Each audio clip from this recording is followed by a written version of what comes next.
commercial breaks filmed round the clock in London, New York and Hong Kong as three men gambled on which way the dollar would turn. Sitting here every day, when things go badly, if you can't keep your cool at that time, you've got no chance, to be perfectly honest.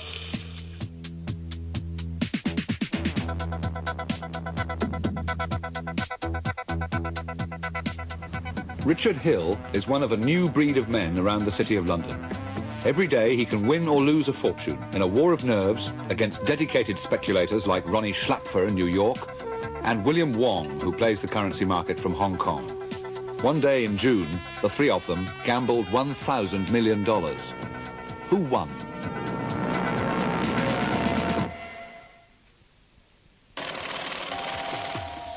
Every day, currency dealers exchange hundreds of billions of dollars into pounds, marks into yen, francs into lira. Some of this torrent serves international trade, but most of it is now hot money, searching for the most profitable home. So lucrative has this business become that banks compete against each other 24 hours a day around the globe, trying to make money out of money. On June the 4th, 1985, commercial breaks filmed simultaneously in London, Hong Kong and New York, with three of the players in this game of electronic poker. In England, it's nearly midnight, and June the 4th is about to begin. Deep in the Kent countryside, Richard Hill is still hard at work, checking the market with his bank's American branch. No, but you've got to remember, the whole world is long as sterling. Oh, OK, you can hang on to early Far East, but I'll get rid of them sort of as soon as the Far East get going. I don't think you're going to make a fortune out of it. In New York, it's still only 6 in the evening. Ronnie Schlapfer speculates for himself and for 13 millionaires. Today, he's already made $200,000, but Ronnie's an addict. He'll search anywhere to make more. Listen, can you please tell me how the quotes are for sterling and Deutschmark in Australia? Yeah, in Australia now it's 3:04. In Hong Kong, it's early morning. June the 4th has already begun. Radio Television Hong Kong, the time 6:30. Trading on the European foreign exchanges was erratic and thin. Capitalist Hong Kong is living on borrowed time. Its people know that their buccaneering days may soon be over.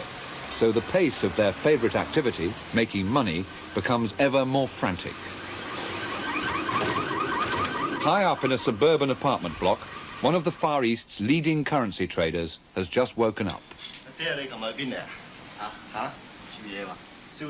24-year-old William Wong comes from a family of currency traders who left China 30 years ago after the communists arrived. Wong's skills are not so much a product of education as of thousands of years of Chinese trading tradition. It's 7:45. Today there are no big news stories from Europe and America to help him decide which way the pound will go. He'll have to rely on his instinct.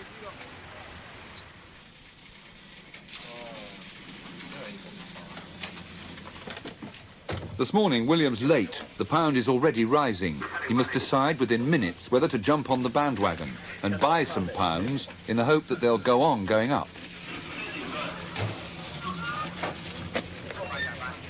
Morning. 128 now, pay 15 from Australia, I need the offer. Oh my God. Surrounded by electronic gadgetry, William is taking the pulse of a market which, at this time of day, stretches from Singapore to Tokyo. William works for the American Chemical Bank, one of the largest banks in the world. Chemical is expanding fast in the currency market. Its dealers take huge risks, but they're well rewarded. William's salary starts at £25,000, but with his colleagues on the currency dealing desk, he shares 3% of their profits. It's a hefty commission, which can double his salary if he gets it right. If he gets it wrong, William Wong faces the sack. William's in charge of trading the pound against the dollar. It's just 8:05. The pound is still rising, and William's being forced to make a decision. Oh my God. He buys his first £3 million with Chemical's dollars, gambling that the pound will go on up. Now that he's made his decision, he'd like to buy more. Chance of cable for Australia. 30-40. This 24-year-old can gamble £20 million of his bank's money without asking anyone. I think the sterling will go higher. And, well, I think the market still looking level to buy sterling. So I'm looking to buy sterling too. So that's why I'm paying 30 in the brokers and to see what's going on. If nobody want to hit me, then I will go out to buy some more. Within minutes, he's back in the market, quoting a higher price, trying to help the pound up as he steadily buys more. 40-50. Sorry? Okay. 40-50 I do. He's just bought another £1 million. By mid-morning, he's up to £21 million. It could be time to get out before the price falls. 如果上翻去70幾個頭我先 sell， 而家長喺40幾個頭可以坐。個磅咧高少少要 sell 嘅，個市開咗場。call 到 3 quarter 暫時嚟講快。call 咗3 quarter。但係倫敦入嚟會買磅，會買磅，再買磅。風繼續吹啦。Meantime, in London, it's the middle of the night, and in Connecticut, it's late evening. Back home in a house appropriate for an international speculator, Ronnie Schlapfer's checking the news for possible impact on the markets. Good evening, I'm John Rowland. Ronnie's lifestyle depends on his ability to make money for his clients. 13 very rich individuals, each with a minimum stake of $500,000. The US is just a convenient base. Ronnie is Swiss, and his clients are spread around the world. But they'll stay with him only if he delivers. Last year, he made them an amazing 50% profit. To do so, he needs to keep at it, day and night, playing whichever markets are open. His last decision of the day is to sell his remaining Deutschmarks. Hi, Brad. I think we should go square, and why don't you sell 26 million marks, and then we have a look tomorrow. Early tomorrow, we call each other, huh? For William Wong, a quick early lunch. He's worried that the pound will fall, and he's still sitting on 21 million of them. But the dealing room is never far away. He can check the latest exchange rate on a tiny portable receiver, which he carries wherever he goes. Luckily, the pound is up a bit. Now, William has decided that the pound has peaked. It's time to cash in his chips. But by the time that he sells his £21 million, the market will realise what he's doing and the price might fall. So he needs a disguise. He enlists the help of the dealers of the other currencies. If they each sell £5 million at the same time, the other banks won't realise what's happening and William can take his profit. But they'll have to be quick. They're just waiting for his command.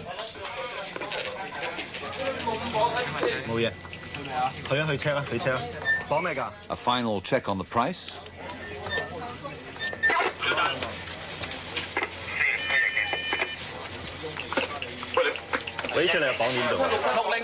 With a casual wave of 5 fingers, the first 5 million goes. The price hasn't moved yet.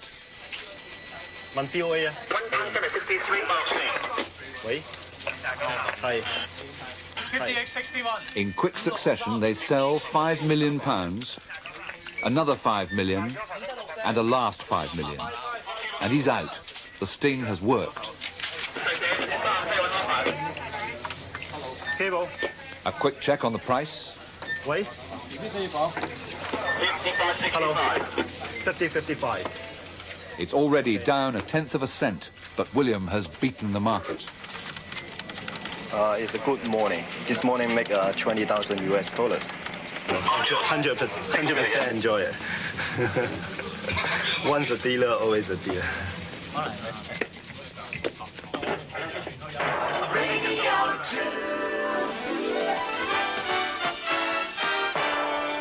5 o'clock news time. This is Nick Page. A bomb has been found on the steps of the Syrian embassy in London. A 4th man has been accused of belonging to a spy ring in the United States. Currency trading is an addictive business. His wife still fast asleep. Richard Hill is already getting his first fix of the day. with a call to his bank's Hong Kong office to see what's happening. And to give a special warning of what he intends to do to the pound, for their ears only. OK, mate. Well, I wouldn't be too long with sterling because we'll probably try and bash it down when we get in. Try and look for a quick 50 or 60 points. I guess we do feel some pride in the pound occasionally, but it's not part of our job. I mean, primarily I'm there to make money, so if the pound's falling, I've got to take advantage of it.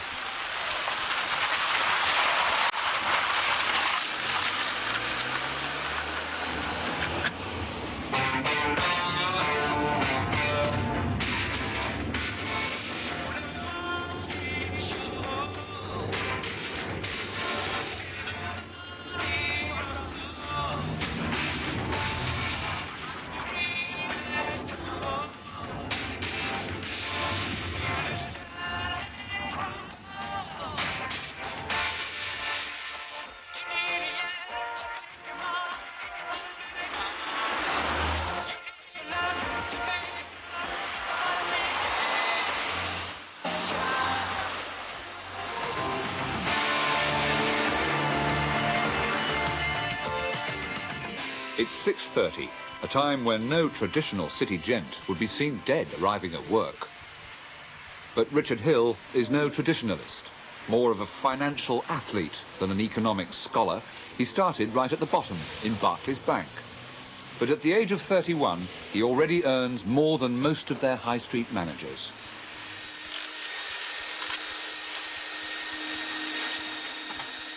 Hill likes to arrive early, to be ahead of the game. His life centres around this huge dealing room. Barclays might have a staid high street image, but when it comes to currency dealing, Richard's up there with the gamblers, and the bank loves him for it. As Barclays' sterling dealer, he sits in the hot seat on the circular currency dealing desk, surrounded by the dealers of the other currencies. I think cable will lead the way down against the cable down to dollar mark to 306. What was that? Check. Barclays treats its dealers differently to the American banks. They get no commission, but then they aren't sacked if they get it wrong. Just a gentle push sideways. Sorry? 75.80 mark. Sometime this week, but it's a matter of time. 75.80. But they're still hungry to make money. Working with tiny margins on hundreds of millions, these 8 young men squeeze every penny they can out of the market. Last year, Barclays Bank made over £100 million profit just from foreign currency dealing. It was lower. Might do different. Just say 25. 25. At the start of the day, all the banks in the world are party to the same information. It's a question of whether you make the best use of the information during the day. Doesn't look like there's much of a trend at the moment, so as I say, we'll just play the market on people's positions, really. And take a bit of profit out of it. That still means bashing the pound this morning. So with London still mostly asleep, he calls Barclays Hong Kong on his computerized dealing screen. What's cooking, he asks. And he then tells them that he wants to sell some sterling. And the amount? 10. Their shorthand for £10 million. Barclays Hong Kong spread the word, trying to tempt other banks into buying. It's early afternoon, and William, flush from his morning success, is a likely candidate. He decides to call Barclays London direct to find out their latest price.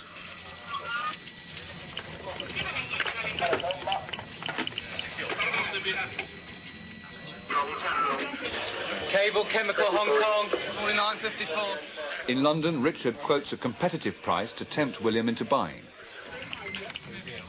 And William falls for it, buying £5 million. Lose 5. 5 million of Barclays pounds have just travelled to chemical Hong Kong. As Richard sells more, the price falls. And within 10 minutes, it's down ½ a cent. The £5 million that William bought is now worth £20,000 less. In this small duel, Richard has scored. William is gracious in recognising a competitor's skill. Well, it's good dealers. This man is quite good. Why do you say that? Well, sometimes you can see his scream, he can lead the market. It's 8 o'clock in the morning in London and the world is quiet. No coups, no assassinations, no new crises to rock the currency markets. Now Richard's boss, Chris Pavlou, has arrived. I fancy a big one sandwich, don't you? Go on, man. You a big one sandwich? I have a decent cup of coffee. Eh? Yeah. I have a decent cup of coffee. Are you on to organise it then? Chris Pavlou used to be one of the world's biggest sterling dealers, but now, pushing 40, he knows he's too old for the game that he loves. There's nobody on that desk. It's over 35. People start in their early 20s for about 10 years, and by the time they reach their very early 30s, they had about enough. As you can see now, the market is having a small breather, but the dealers cannot afford to lose their concentration for 1 minute. They started at 7 o'clock this morning. They're going to be here at 5 o'clock. And the market, whether it's quiet or busy, they've got to keep their adrenaline going.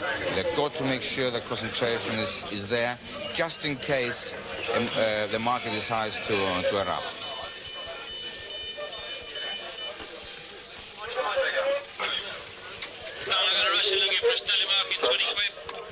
Now, with Richard's opening gambit over, and even bigger players entering the market, trying to buy £20 million with its Deutschmarks.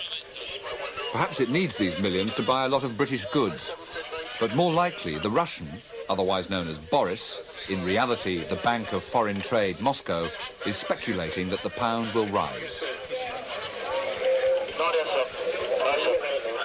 Richard calls Moscow direct to find out what's going on, prefacing his message with the customary, "Hi, friends." They could easily be bluffing him. They could be buying a little to push the price up before selling a lot. This might be the right time. John, I think the Russians buying sterling marks elsewhere now. But Richard guesses that they must be buying from other banks too, in a big operation, as the pound begins to rise. Thanks. You hear that? Richard thinks Boris is buying sterling marks elsewhere. So he decides to risk jumping on their bandwagon, using the other traders to ring out and get prices so they can hit the market with tens of millions as quickly as possible. 50-55. You want to go and buy a bit of sterling? Looks like everybody in the market might be a bit short of sterling. It doesn't want to go down. 58.63. Take 5. His first £5 million, and with each wave, he buys another £5 million. Quickly, it's going to go up in a second. 58.68. A grimace as the price rises. 57.64. Take 5. 57.64. Take 5. What positions am I running for? 58.63. Take 5. 58.65. Take 5. That'll do. That'll do. He's bought £35 million. 27.82, Richard. The market is short. Who's not Citibank? Richard and the Russians between them have helped the pound up ½ a cent. But now taking the profit proves irresistible, so Richard starts selling. If you're looking for an offer, you've got it. Looking for an offer, you've got to sell him at 80, 85. How many years? 20 points probably. Between 80 and 90, I want to sell. Sorry. 1995. Yours. Yes. 87.97. A brief speculative bubble has burst, but Richard has won again. So, as you saw, we bought £35 million. We went up 30 points. We decided to take our profit. So how much money did you make on that little I don't know, to be honest. Okay, but forget it.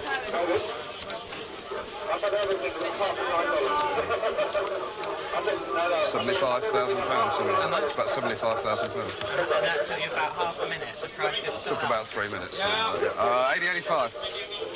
He's the best in the world because he has learned his trade the hard way. He started getting the sandwiches when he was in his early 20s, and he was kicked about by the other dealers, and he has no ego whatsoever.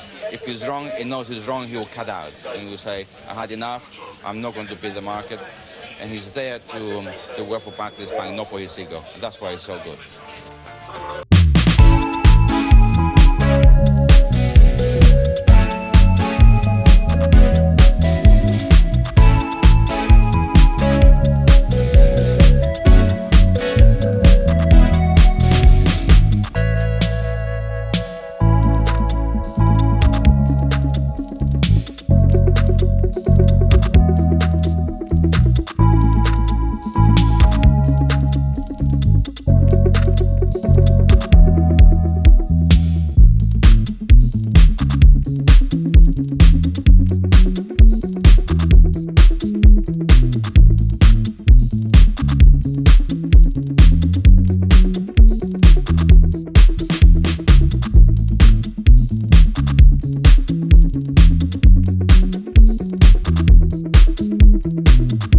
from Davos, Switzerland, is at work 17 floors above 3rd Avenue, Manhattan.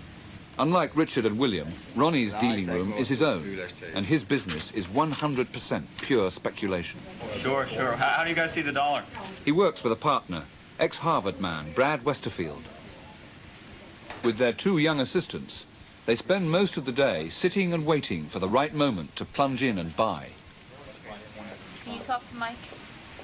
The thing is, if it breaks this level, I'm going to wind up hitting like a fiddle 390. Don't pay higher than 90. Don't pay higher than 90, okay? This morning they think Deutschmarks look good, so they're buying already. We used to be more aggressive, but the market changed completely. So at the moment, the way we trade, we just wait, and when we see a situation, then we jump in. Very fast, very quickly. Okay. And then it has to be right. If it's not right, we cut it, and then we stay away again. At 45? Oh, that's fine. Yes. Okay, thank you. Bye. No, at 45. 23 and a half, okay? By currency dealer standards, Ronnie works long term. He might even keep his marks until tomorrow. In London, some important financial news is due in under half an hour. The latest money supply figures will almost certainly have an effect on the pound, but nobody knows which way. Richard is gambling that they'll send sterling up, so he's bought 20 million. But now sterling is falling as other dealers place their bets. Yeah. It's just hovering just below my level at the moment, Do you want to cut out of it? I think I might cut it down a bit before the money supply figures, yeah. You're then gambling on something you don't know about, to be honest.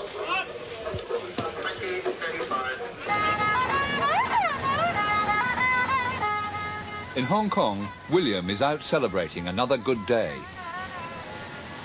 He only broke even in the afternoon, but he managed to hang on to his morning's profit. After buying and selling £120 million, he ended the day £20,000 up. But once a dealer, always a dealer. William likes to keep in touch, day and night. 60.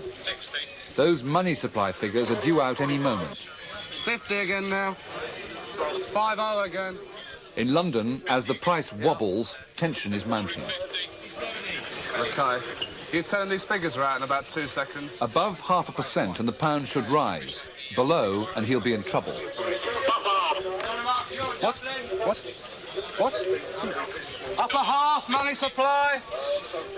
Oh, that's the top right. It's bad news. He wants to sell, but this time he doesn't succeed in beating the fall. 25.75! 20. Oh, you idiot. 25.30. You must have changed immediately, put the price in. What is that? 90!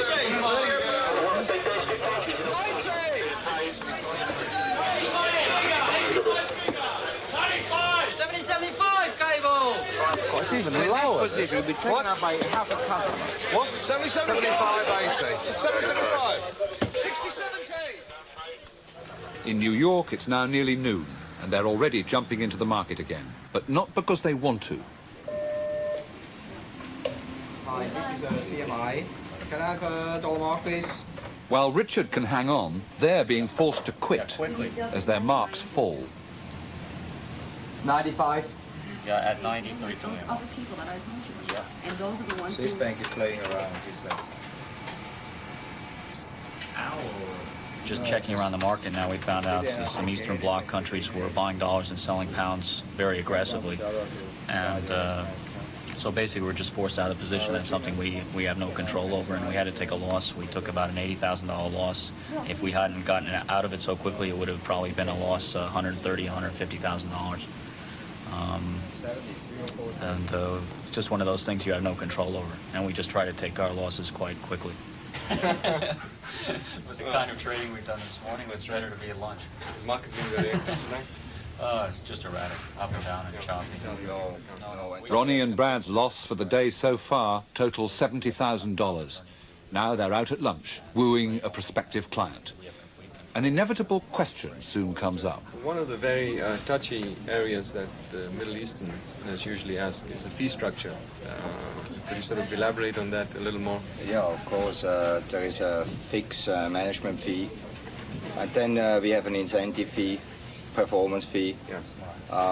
Which we charge once a year. Now that cuts in when you reach a certain figure, I suppose. Right. That's on a graduated scale, which basically amounts to the levels around 20-25% of the profits. So the fees are, of course, a little bit high, but... Sure, but the growth is so dynamic that I think the fees are sort of That's overshadowed by... Don't forget we work 24 hours. Right.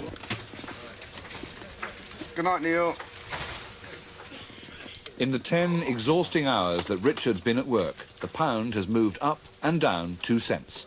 He's made just under £100,000 for the bank, buying and selling 750 million of them. How does he feel about handling such huge sums? Oh, no, really. To be honest, I never really thought about it, because you do it every day. It just comes naturally. But surely his antics affect the pound. Long term, we can't have that much influence on the market. I mean, it depends so much on commercial demand.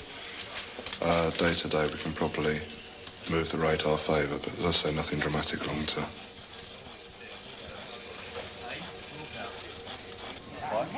The guy is like unbelievable. I can't take it. I'm trying to help him. I'm telling him we were giving dollars elsewhere. It's funny. Oh, well, that was before you called me.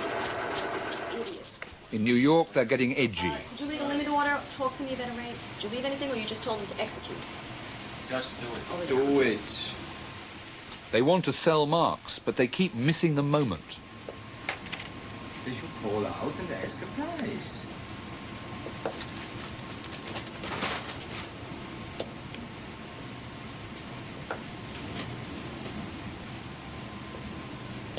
$30 bid and given. Okay, we pay 30. All right, raise my bid to 30. I'll pay 30. But this late afternoon trading is just it's getting to be a casino. So whoever buys the next, buys or sells 100 million, it just moves it one big figure, and it means nothing, you know. I mean, as far as the next 24 hours. Just makes everybody run. They get in, they get out.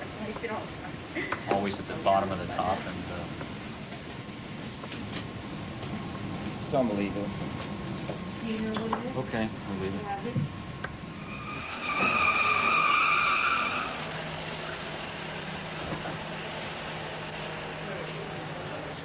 By the end of the day, Ronnie was lucky. The afternoon position with a loss turned to a profit, and he broke even. Ronnie, Richard and William, between them, made over £100,000 through this day, buying and selling more than $1 billion. They made some of that money from other dealers, but most of it comes from companies who need foreign exchange for investment and trade, and even from holidaymakers on their way abroad. The banks provide all of them with a good, busy marketplace, but by dealing so much with each other, they add to the speculative froth of what has become a very wild business. It's the price the world pays for a free market in money.